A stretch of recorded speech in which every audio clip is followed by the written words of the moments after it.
ప్రియులారా, మన యేసయ్య ప్రసంగం చేసేటప్పుడు కోకొల్లలుగా ప్రజలు వచ్చిండ్రు కదా.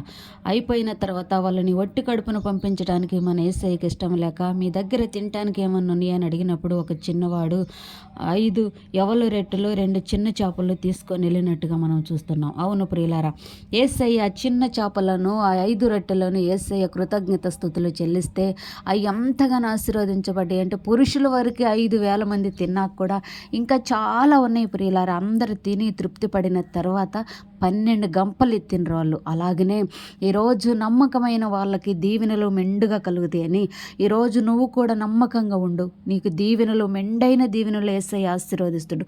నీకున్న కొద్దిలోనే, నీకున్న కొంచెం పనిలోనే, నీకున్న కొంచెం వ్యాపారంలోనే, నీకున్న కొంచెం బిజినెస్లోనే దేవుడు ఆశీర్వదించి దీవించి నీకు మిగిలేటట్టుగా, నీ ఇంటి పోషణ జరిగేటట్టుగా, నీ పిల్లల పోషణ జరిగేటట్టుగా, నీ ఆర్థిక సమస్యలన్నీ తీర్చి కూడా ఇంకా నీకు నెలొచ్చేలాగా కొంత డబ్బు మిగిలేటట్టుగా యేసయ్య ఆశీర్వదిస్తాడు. యేసయ్య ఒక్కసారి ఆశీర్వదిస్తే చాలు, అది ఎన్నటెన్నటికీ ఆశీర్వాదంగానే మిగిలిపోద్ది.